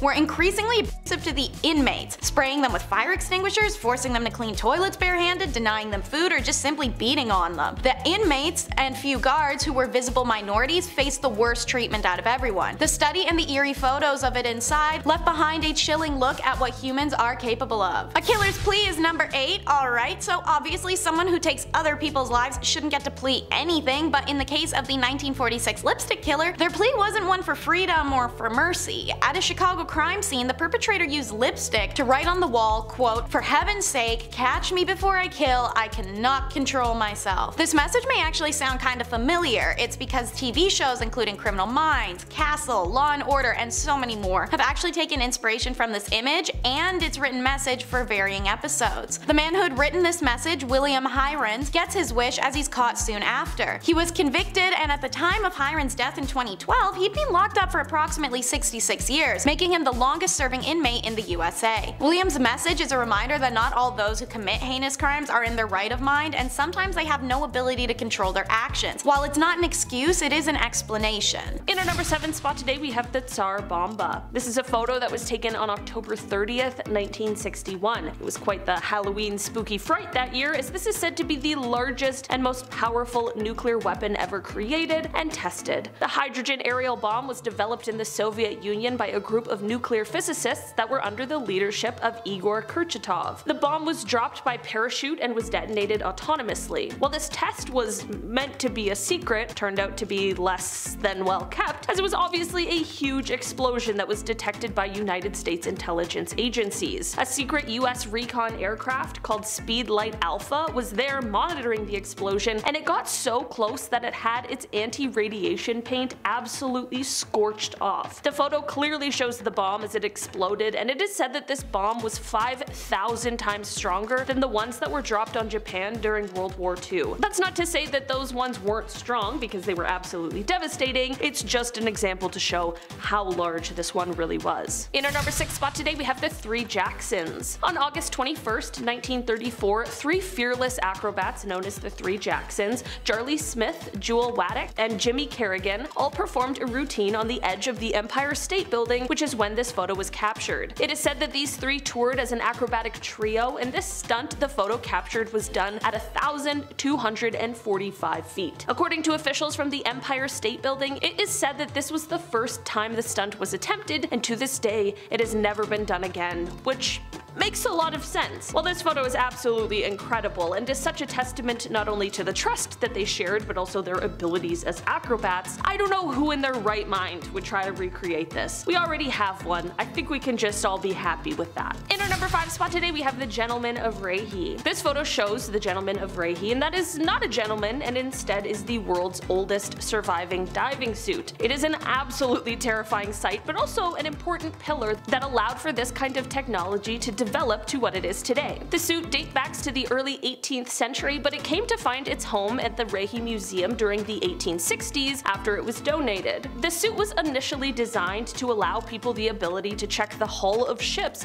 without having to bring them into dry dock. The Old Gentleman is made mostly of leather with pitch thread used to stitch the seams. From here, the suit is sealed with more pitch, and then to create the waterproof coat, it is covered in a mixture of mutton tallow, tar, and pitch. Of course, underwater pressure increases dramatically, and this is why there's also wooden framework in the hood in order to keep it from collapsing under the pressure. At the top of the hood there is an opening for a wooden air pipe. The air would be pumped to the diver, then it could be released from the suit through a pipe on the backside. Of course, this means that the suit wasn't completely watertight, so divers could only go under for a short period and couldn't dive very deep because there was only so much pressure the suit could take, but still, the suit was far better than having no suit at all. In our number 4 spot today, we have ectoplasm. This photo is said to have been taken in 1910, and it shows a medium in the middle of a spiritual seance. I don't know about you, but a 1910 seance sounds like an absolutely terrifying time. This photo is said to be catching the moment that ectoplasm appears out of the mouth of the medium. When we're talking about the occult and the paranormal, ectoplasm is a viscous substance that exudes from a spiritual entity, or sometimes the earthbound medium who is connected to or communicating with the spirit. It is said that this substance can take the shape of a face, or a hand, or a complete body, and it's usually seen in a darkened room during a sort of seance, and this is the way that the paranormal can physically manifest themselves in our world. So basically, what I'm saying is that this is supposed to be the moment that an evil entity is making themselves known in our world. Thankfully, at the end of the contact with the spirit, the ectoplasm will usually disappear as it returns to the entity, so it hopefully didn't stay around long, but this photo sure is something. In our number 3 spot today, we have the isolator. There are tons of strange inventions from the past. We have entire lists and videos dedicated to the strange inventions, there's so many. And while this is one that can be added to the list of bizarre inventions, it can also be added to the list of creepy ones as well. This photo shows what was meant to be a sort of anti-distraction contraption from the 1920s. Listen, I can get easily distracted, so sometimes I need a little help, but this thing really takes it to a new level. It essentially makes it impossible for the person to look at anything other than what is directly in front of them, or, you know, breathe. It seems like a contraption that requires an oxygen tank hookup probably isn't going to be the best anti-distraction device. In fact, I think that's probably more distracting than anything. Honestly, I'm such a good procrastinator that even with this thing, I still wouldn't get my work done. Thankfully, this device didn't stick around or gain much popularity, and now it is just a terrifying relic of the past. In our number 2 spot today, we have the Great Manta. In 1933, a New York silk manufacturer named A.L. Kahn was on a nice little vacation vacation in Florida when he honestly accidentally caught something remarkable. His anchor line, by mistake, caught onto a giant manta ray. After a struggle and several hours, Khan was able to get this actually enormous fish ashore. This monster was somewhere between 5,000 to 6,000 pounds and was 20 feet and 5 inches in width. For reference, there are other giant manta rays, but they usually grow to be around 13 to 14 feet wide,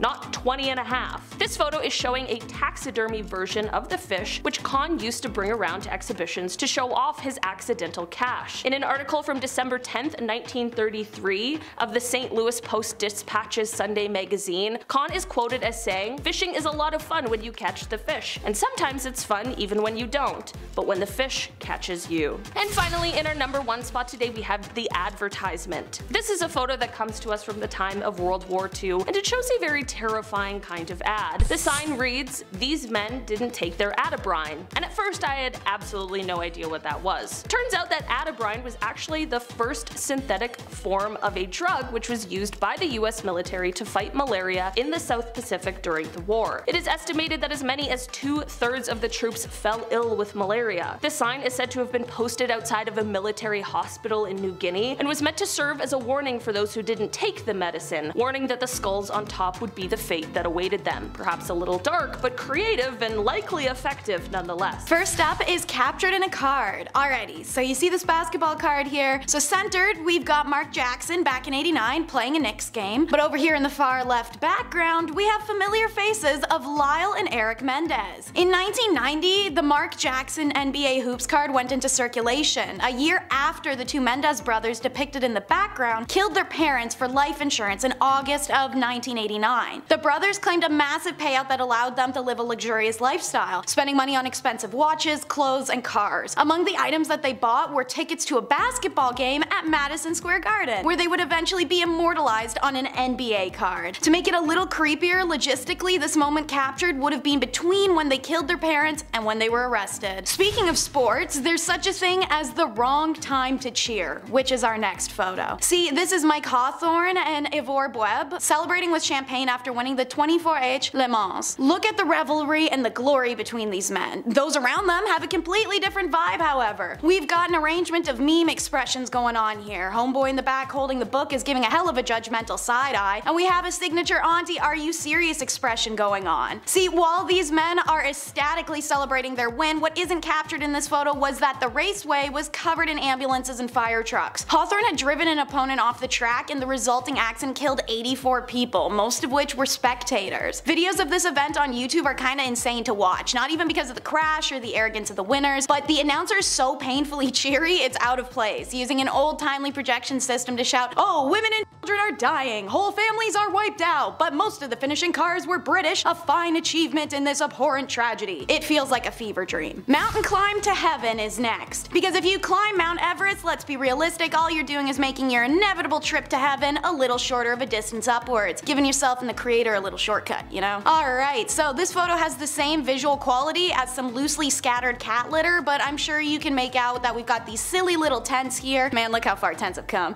As well as these two dudes in what it looks like high socks. This is the 1924 British Mount Everest expedition. We've talked about a few Mount Everest climber groups and things that have happened to them in a few of our videos, so you may be familiar with this one from our channel. That or literally any Mount Everest movie. They tend to either pick one specific story to document or mismatch all of them together for one plot and then throw Jake Gyllenhaal up on a mountain. Anyways, this photo was taken of George Mallory and Sandy Irvin shortly after they made their ill-fated attempt to get to the summit. While Mallory's body is found literally decades later in 1999, the body of Irvin never has been. Number 7 is the sacrifice of Michael Rockefeller. Michael Rockefeller was the son of New York Governor and soon-to-be US Vice President Nelson Rockefeller, and he famously disappeared in Papua New Guinea in 1960s. This photo is of his first trip there. Rockefeller can be seen centered and smiling as indigenous peoples circle and run around him. Michael's known for his travels. He loved to visit the unexplored and untouched areas of society and learn about cultures many considered primitive. He saw the art and beauty in them. This desire for adventure took Rockefeller to the remote reaches of Papua New Guinea in 1961. They arrived near the island of Dutch on November 19th, and even though they were 12 miles from shore, Rockefeller reportedly told anthropologist Renee Wassing, "I think I can make it," and jumped into the water and headed for land and was never seen again. It's believed at first that he drowned, but Rockefeller had done a swim like that to shore actually multiple times. Because he was a member of a super rich American dynasty, there was a massive search. Ships, airplanes, helicopters, everything combed the region for any sign of him. They found nothing. National Geographic reporter Carl Hoffman offered a far more disturbing thesis than drowning in his 2014 book, Savage Harvest. The island Rockefeller swam to was inhabited by the Asmat, an uncontacted and primarily unfriendly indigenous clan. Hoffman claims to have uncovered evidence showing that Rockefeller made it to land, where he was then decapitated by the Asmat people before they ceremonially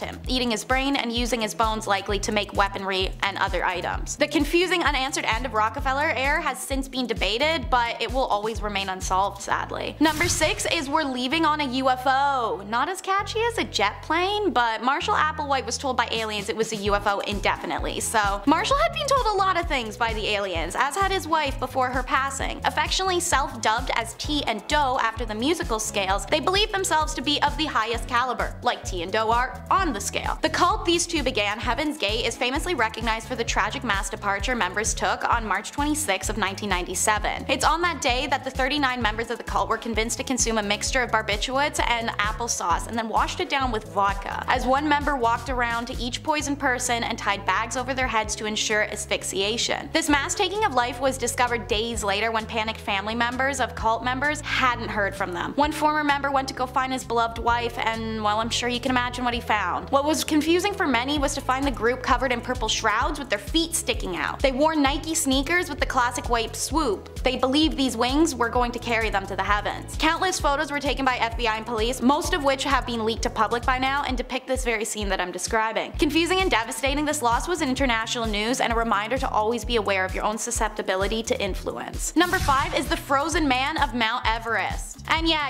I get it. We all know that there's tons of frozen bodies along Mount Everest, but that's not what I'm actually talking about this time. The photo you'll see is of mountain climber Beck Weathers, who in May of 1996 attempted to complete the final leg of the ascent on Everest. Despite how short the distance was, the journey caught up to Beck, and he came down with a case of snow blindness during an intense blizzard that had a wind chill of 100 degrees below zero, and he fell into a hypothermic coma. Initially, I thought I was in a dream, Weathers later recalled. Then I saw how badly frozen my right hand was, and that helped bring me around to reality. Beck was left for dead, first by his exhibition, and then the second time by a rescue crew doctor who believed him beyond saving. So it's only by miracle that Beck manages to break a hypothermic coma, turn around, and walk back to base camp. When he reaches camp, Beck is airlifted immediately as frostbite set in on his nose and hands, both of which are later amputated. This moment is caught in photograph and shows the frozen hand, and Beck visibly unconscious, being carried in a red sleeping bag. This ascent to Everest is remembered as the 1996 Mount Everest disaster and is famously covered in John Krakauer's book Thin Air and its 1997 adaptation, as well as films Everest and Everest 2015. So, by the way, they prematurely told Beck's wife and family he had passed away. Can you imagine that emotional roller coaster? Number 4 is the Maori trophy heads. The native Maori of New Zealand had a cultural practice of preserving severed heads of enemies for trophy and warning purposes. They are called mokomokai, and these heads were processed by first, of course, getting chopped off, but then boiled, smoked, and sun-dried. The Maori would then coat them in shark oil to prevent cracking and peeling before mounting them. When British colonizers invaded the land during the 1840s, the Maori heads were one of the famously pillaged artifacts and treasures of the colonial era. Major General Horatio Gordon-Robley was in service for the British Army when they were invading and pillaging New Zealand in the 1960s. He was particularly enthralled by the Maori heads, and the absolute piece of you-know-what actually stole 35 of them for his own collection. You can see him in this photo, sitting at the base of a wall with Maori heads mounted upon him. Naturally, like most of what was stolen by British colonialists for the crown and or for themselves, these items were never returned to their rightful peoples and instead earned profit in British museums or collect dust in storerooms. Since the 1970s, New Zealand has had a strong record of requesting those remains back from overseas. The first major international reparation of a toy moko happened in 1985, and in 2003, New Zealand created its first government-funded international reparations program. It's now seen the return of 800 Maori and Moriori remains. Number 3 is the Ruhr Cannibal demonstration, an image caught by police officers as the Ruhr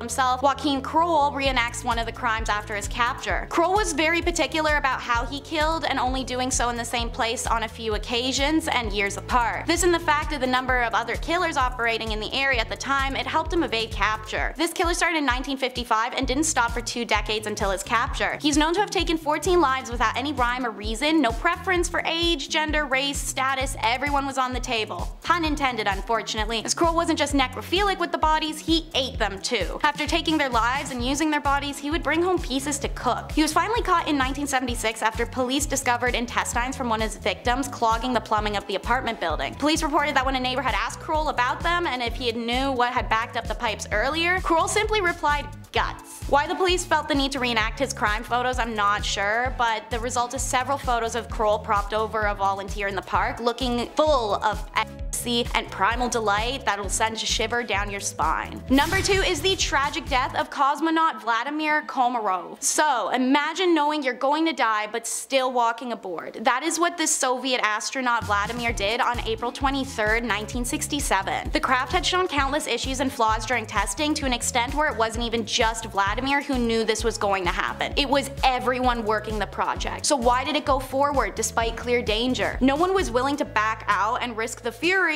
or disappointment of the Soviet high command, so Vladimir could have backed out himself, but it would have doomed the next astronaut to be put on the project, who happened to be his close friend, Yuri Gagarin. So he was assigned to the mission, and he decided he would do it and spare anyone else. Upon re-entry to Earth, the tragedy happens. The craft's parachute fails, and the Soyuz craft hurtled to Earth at unthinkable speeds, burning Vladimir alive inside. Photos of the craft were taken after its impact, showing a horrific scene of melted plastics, metal, and char. He became the first human to ever die in spaceflight, and Vladimir himself was so confident this would be the case that he asked for an open casket funeral that'd force his superiors to see what they'd done to him. And so the second famous photo of this incident is taken, Vladimir's superiors standing over the mangled bunch of melted and charred human bones with nauseated horror in their gaze. And so, in at number 1 is what's considered the creepiest photo ever taken by the internet. Broken Blanche Monnier. This is a real-life horror story. Blanche is born in 1849 and starts life living lavishly and beloved in her prominent French family home, ingrained with ideas of Prince Charming and happily ever afters. She remains unmarried into her 20s, however, and searches desperately for her true love so she may move away from her domineering mother. It's in 1874 that her wish is granted, and she meets an older man of status and intends to marry him. But Mama disagrees, and she's not feeling he's suitable and she needs someone else. Blanche is furious. He can support her, he's high class, a lawyer, that's everything her mother demanded she finds, and she finally found it. Blanche finally put her foot down against her mother, and her mother makes her regret it for decades to come. Blanche is locked away in the attic closet. There are no windows and only a hay mattress. Once a day, her mother would cram dinner scraps under the doorway for her to eat. Blanche's mother reminds her every day that if she gives up on her betrothed, she would free Blanche. Blanche refuses every time, even after her fiance, unbeknownst to her, passes away in 1885 while she's still imprisoned. It wouldn't have mattered, however. The public had been told by her mother that Blanche had been dead since she locked her away in 1874, so everyone just thought that was the case. Blanche, meanwhile, survived 16 years in this closet until an anonymous note to police by a maid forces authorities to search the home. They find Blanche, now middle-aged, malnourished, covered in sores and fecal matter, surrounded by vermin and rot. This moment is caught on film by police. You'll see Blanche sitting on her bed, an excited yet lost expression on her face. Her mother and brother were both charged, and her mother very quickly and deservedly dies in prison, while her brother manages to appeal and escape justice. Blanche is left a shell of a person from 16 years of solitary and dark confinement. She spent the rest of her life in a psychiatric care at one of the state's best hospitals, the sole heir to her mother's precious fortune and status. Number 10. The Cube. Alright, Transformers fans, let's do this. I feel like we're hearing more about these things like UFOs or UAPs, whatever you want to call them now. I feel like we're hearing about them now more than ever, so why not kick this weird list off with something off-world? We have to include some alien cover-ups, right? It's me, it's Taylor, why not? I figured that I'd find one that's also not too well known. We haven't seen this one, you know, on YouTube all the time. Not too long ago, this spinning cube-looking craft or drone or something, it was spotted over Missouri, just lurking in the same spot, just hovering, and then it would zoom off. Folks could see it with their naked eye on the ground. It was also pretty obvious. It was eye-grabbing, it was shiny in the sky. Only a couple hours later, it was seen again, but this time it was 700 miles away. This time it was 44-year-old Matthew Jandeka, and he was minding his own business, hanging out on the porch, just doing his, you know, Sunday stuff, when this cube, again, this floaty cube, caught his attention. It was a sunny day, the light reflecting off the cube caught his eye, but then a day later, another guy, 30-year-old Justin Johnson, he saw the same thing, but this time he saw it while he was driving home, which is also pretty distracting. The light and the reflections also caught his eye. He says, "At first I thought maybe it was a balloon, but the movements were too odd." In a world full of deepfakes, I mean, do we believe this account? Is this real? Lately everyone's talking about how these UFOs are spheres, so maybe this video is that of a sphere. not a cube. That's cool. I love teaching geometric shapes via alien aircraft. I'm like, this is a triangle. We saw this one in the Navy, and we saw this cube in the sky. Number 9, Amityville photo. Okay, we'll go less UFOs, more ghosts. One M. Night Shyamalan theme to the other. Here we go. This photo was taken inside the actual Amityville house back in 1976. It's a young man, it appears, with glowing white eyes. How comforting is that? Pretty hard to miss there. He's got the glowing. Yep, looks very Sin City of him, just to stare with those white eyes. Now at first I thought this was from a horror movie, right? All those Amityville knockoffs. It looks obviously fake or set up in some way, until you start to read about the details here. See this photo, it was taken with automatic cameras equipped with infrared, not an actual person. So this young lad here probably wasn't expecting a selfie. Why I wasn't smiling or throwing up a peace sign. Makes sense now. Photographer Gene Campbell set up the photo and took it back in 1976. Now at the time, Gene was working with paranormal investigators Ed and Lorraine Warren on the actual case. I'm scared now. This photo was revealed 3 years after it was taken on the Merv Griffin show, and many believe this is the ghost of John DeFeo, one of the victims in 1974. Now, you can't really do this anymore, right? You can't whip out photos from a otherwise crime scene and be like, okay gang, what do we think? Spirit or not a spirit? Vote? Yes? No? Obviously there was backlash after this for obvious reasons, but it took 3 years for that photo to reach the public eye, and now everybody believes in ghosts, or they do a little more than they did before that show. This was long before the Conjuring movie as well, obviously, so this was quite random to see on TV. Do you believe in ghosts? What's the ratio here? Comment down below. I'm not a believer, I'm not gonna lie. I've tried numerous times. I got the Ouija board, did the whole thing. Felt nothing, man. Like an 18-year-old on Christmas. I'm like, is that it? Is it done? Do I have to feel anything anymore? Number 8, Alfred Hitchcock and the MGM Lion. All right, you're gonna hear me roar after this one. This photo was from 1958. You've seen this at some point, right? Hopefully, or else, you know, we'll send over a VHS, we'll help you out. It was taken by Clarence Sinclair Bull. Now the photo appears to be, well, no, it doesn't appear to be at all. It's Alfred Hitchcock serving tea to a lion. Yeah, the famous MGM lion. His name's Leo. That's him. There he goes. He's getting tea. He loves suspense and tea. Who would have thought? And company, it appears. North by Northwest was the only film that Hitchcock did with MGM. So there's a rumor now that he directed The Lion's Roar for the MGM intro, which is fun. But you're also like, okay, that's a real animal. That's sad. And also, that's probably nonsense. There have been 7 MGM lions in total. Yeah, not just one. But Leo was known to be the most friendly. I want to hear about the other 6. I'm like, what happened there? He's still in the logo today, but again, back in the 1950s, it's hard to say what it was really like on set. I mean, it's still a lion being held down for a photo, so probably wasn't a friendly vibe for that fella. Our next photo is of an undeserving celebrity. Why? Because the reason he's a celebrity is so extremely twisted that it blows me away. And I don't mean an undeserving in a Kim Kardashian made a family of talentless people famous through adult video kind of way. I mean in a seriously sick, twisted, criminal, undeserving way. I'll only be calling this man IS, as I do not believe any more infamy should be granted. The photo you see was from a Japanese magazine after he was released from prison due to insanity. IS killed Dutch-born Renee Harveld, and the two were studying in Sorbonne, Paris. He chose to do this because of her health and her beauty characteristics that he felt he lacked. IS considered himself weak, ugly, and small, and claimed he wanted to absorb her energy through, well, he had her body for 3 days. I'll simply let you piece together what I mean when I say that he had a considerable amount of this body missing and a very interesting fridge contents. But like I said, he was released, so how can you kill someone whilst on a student visa, desecrate remains, and then also do some pretty horrific acts posthumously?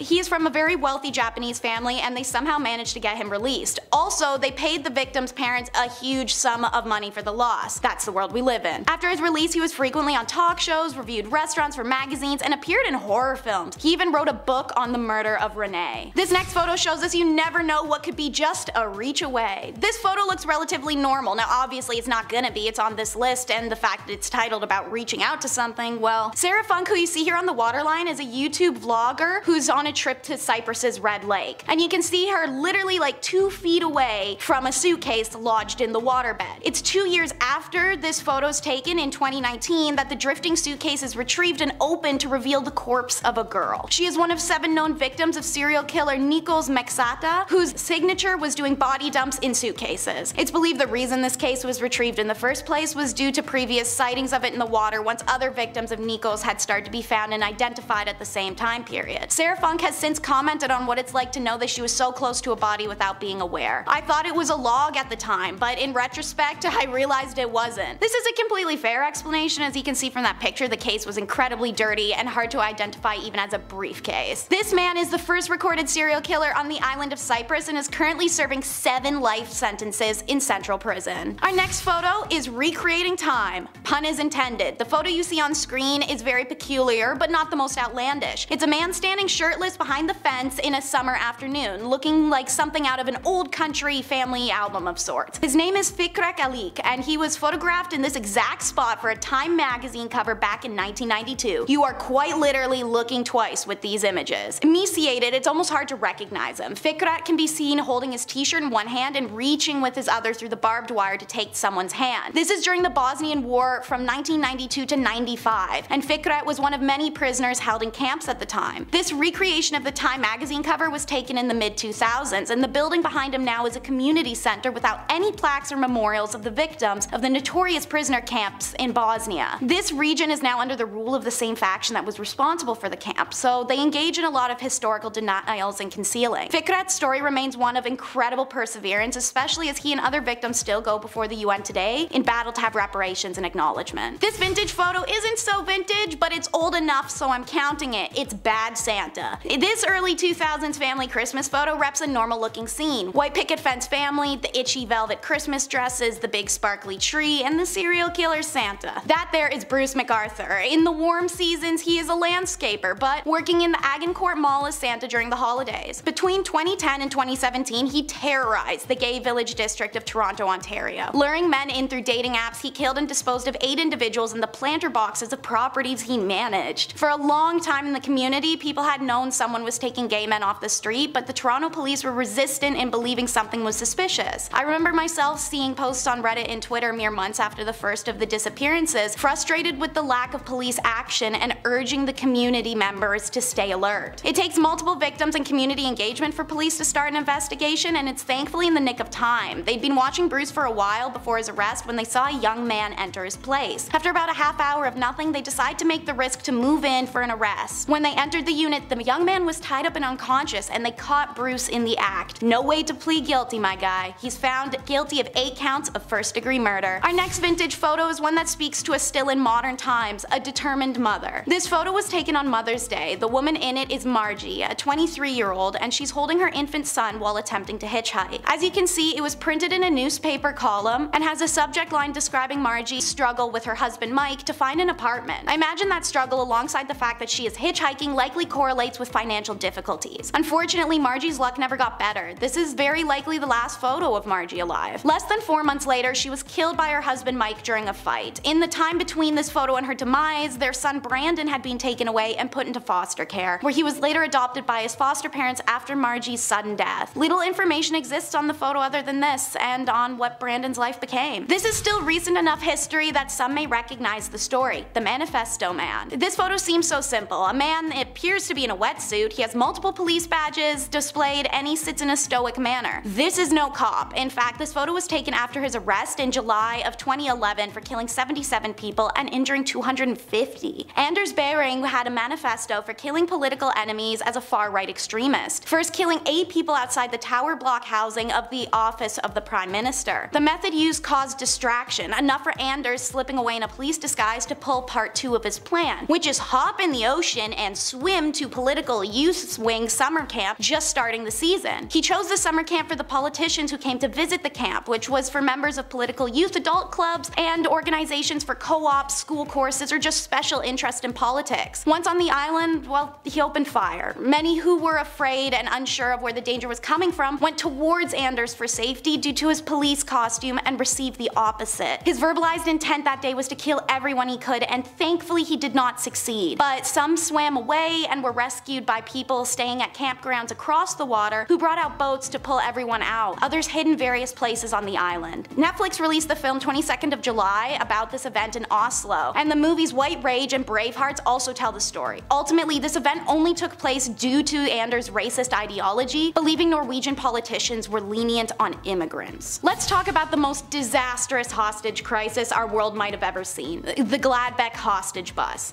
The 1988 crisis in Gladbeck, Germany 2020 was the kind of disaster you don't see often. In this photo, you'll see a robber left and a hostage right, taken on the last day of the situation. Day 1, 2 dudes rob a bank and take some hostages. They demand a getaway car and took 2 hostages and then stopped for one of the robber's sisters casually on the way as reporters follow. Day 2, the same robbers hijack a bus with 32 passengers. Whilst holding out in the bus, they allow reporters some entry to interview them. One robber even came outside the bus for an interview like an MTV Cribs situation but with hostages. The robbers state that their stance is that they don't care what happens because they'd simply take their own lives anyway if it all went wrong. Obviously this is a sign for police to maybe, I don't know, handle with a lot of caution. And like tossing stones at glass houses, caution was non-existent. When the robbers take off in the bus, once again followed by police and reporters just doing nothing, the robber's sister is arrested by police at the first gas station they stop at. Her arrest causes the robbers to lash out and kill a hostage, so the police release her and go back to doing nothing. After this, the road trip crosses jurisdictions into Netherlands. The Dutch police are now involved, and they demand the release of any young hostages on board with the promise of a BMW in return. The robbers took 2 hostages with them in the BMW and drove back to Germany. Later on, they were surrounded by a lot of media reporters who took a lot of pictures of the scene, which can be found in Google. That is where our photo of the hostage and the robber was taken. Finally, the German police, after days of this, make a move that isn't just following the robbers like a lost puppy. They rammed the hostage car, causing a crash. One of the hostages flees off the highway as police and robbers engage their firearms. The woman in our photo, Silke Bischoff, is sadly caught in the crossfire. The driving robber said later in an interview that the bullets came from a policeman, but the German police denies that and says that the bullets came from the robbers and hit the hostage. No matter what, the one thing I can say about this whole story is what the f was anyone trying to accomplish here? Starting off this list in our number 10 spot, we have the eruption of Mount St. Helens. Mount St. Helens is a stratovolcano located in Skamania County, Washington. This volcano is best known for its huge and disastrous eruption on May 18, 1980. This photograph comes from photographer Robert Landsberg, who of course was in the area at the time of the eruption. Before the eruption, he had visited the area in order to photograph and document all of the changes that were happening. On May 18th, he was within a few miles of the volcano when it erupted. Since he unfortunately was located so close to the explosion, he knew he would be unable to escape this disaster, so instead of focusing on the impossible, he focused on taking as many pictures as possible. Robert was obviously incredibly brave and dedicated, but also very smart. After snapping as many photos as he could, including this one, he then secured his camera in his backpack and covered his backpack with his body. He knew he was unlikely to survive, but wanted to make sure that these photos did. His body was found 17 days later with his backpack still underneath him. His film was of course developed and has provided geologists with some really valuable insights with his close documentation of the eruption. In our number 9 spot today, we have the core. This photo shows a physicist named Harold Agnew, and while this looks like a relatively normal, non-threatening photo, what he has in his hand is truly devastating. Harold is holding the nuclear core of what was nicknamed the Fat Man atomic bomb. This means that Harold is holding the nuclear core of the atomic bomb that was later dropped on Nagasaki in 1945. The immediate blast, of course, took many lives, but so did the long-term effects of the bomb, like radiation illness and that sort of thing. It's crazy to look at a photo like this because it seems just so perfectly normal when he literally has a life-changing, world-ending device in the palm of his hand. Also, I don't think I could ever hold something like that. Not only would I just not want to, but I would just be so afraid that something was gonna go wrong. In our number 8 spot today, we have the Challenger crew.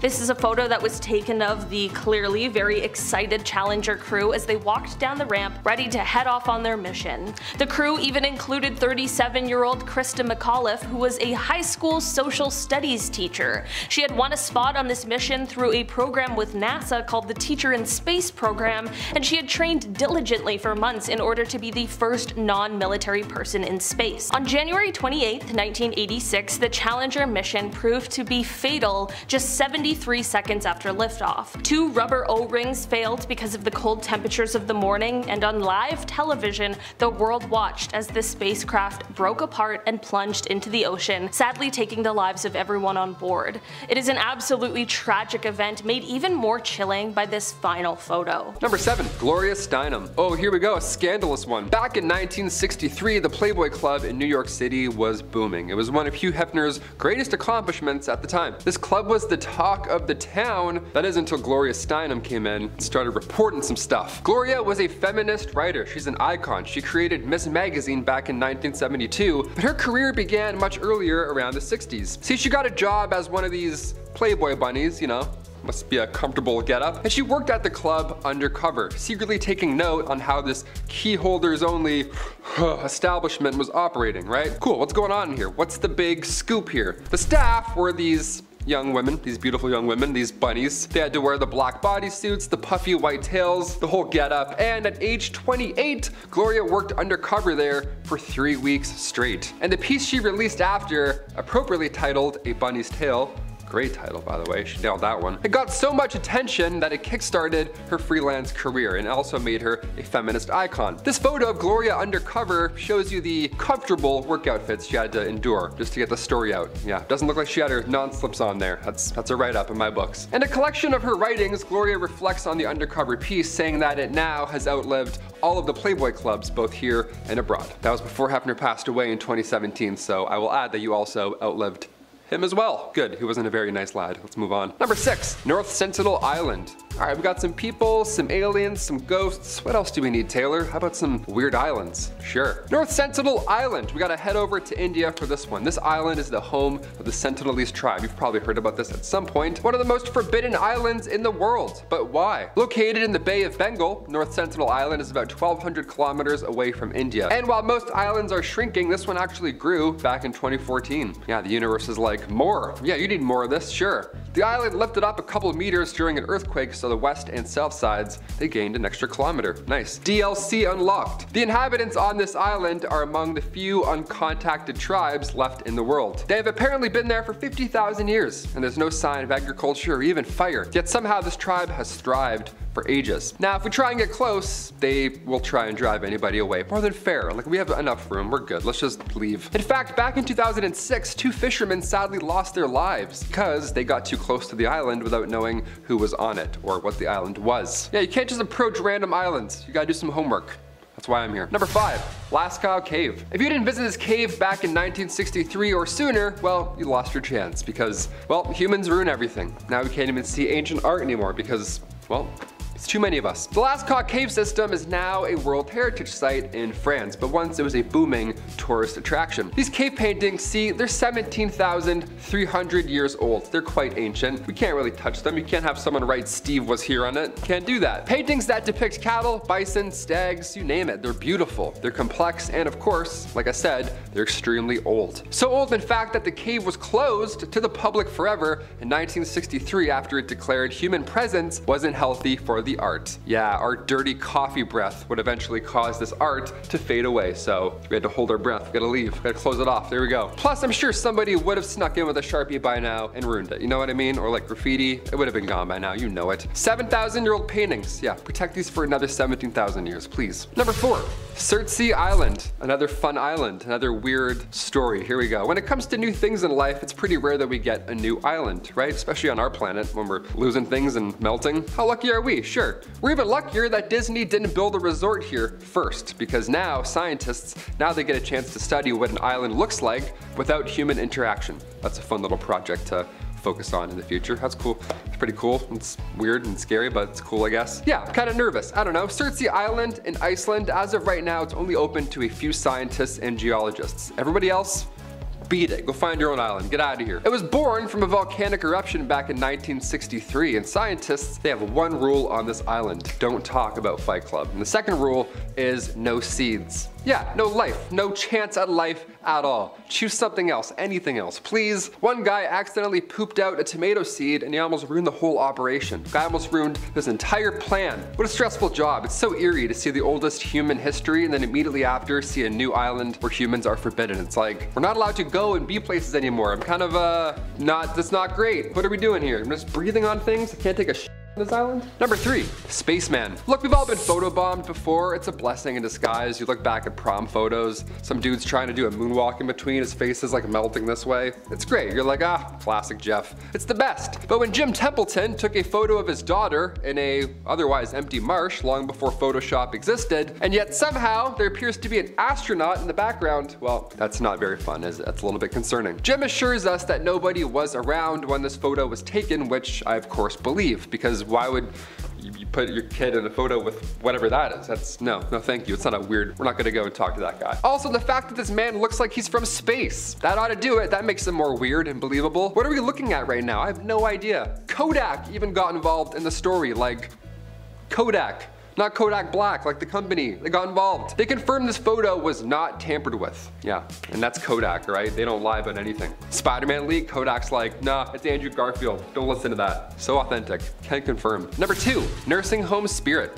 This photo was taken from a nursing home resident the same night that another resident had passed away, which is an odd thing to do. Just set up a camera thing right after, like, yeah, just in case, you know, maybe we'll catch one. Well, they did. This was back in 2015, and that night they heard a door open and close, but there were no visitors allowed at the time. So, you know, some Kodak was coming into the picture at this point. So now there's a great amount of people who think that this image is one of 2 things. It's either the spirit of the resident that passed away, or it's the Grim Reaper. Yeah, the door opening and closing. People think that was the Grim Reaper coming in and then leaving, which is so scary. How long was he in there? Was it like 46 seconds, 4 minutes? How long does this guy operate? Is he quick? Is it like bussing tables? Is he just like, all right, let's do this? Is he like Santa Claus? I feel like he's like Santa Claus. A few comments were also saying that it's comforting, this photo, to know that in the end you aren't alone, that you have someone assisting you to the afterlife. No, I'm good. I'd rather die alone than have whatever that is break into my home and closing open doors. I'm good. And finally, number 1, the Battle of Los Angeles, or lack thereof. We'll see. I don't know. This is a weird one. Of course, we have to end on one of the most unspeakable battles, photos, whatever you want to call it, of all time. The Battle of Los Angeles, otherwise known as the Great Los Angeles Air Raid,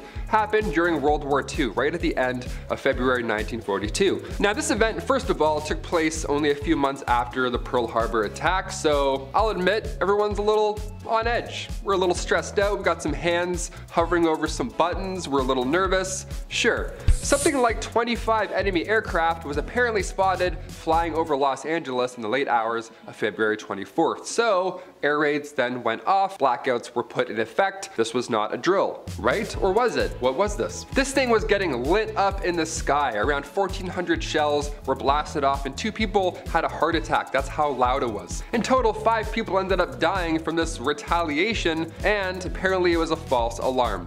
Although many now believe that it was UFOs or aliens, and that's why we were launching stuff at it. A press conference was held by the Secretary of the Navy, Frank Knox, and he called the incident war nerves. People have heart attacks. He's like, oops, I was nervous, my bad, slipped. Little quick reaction there.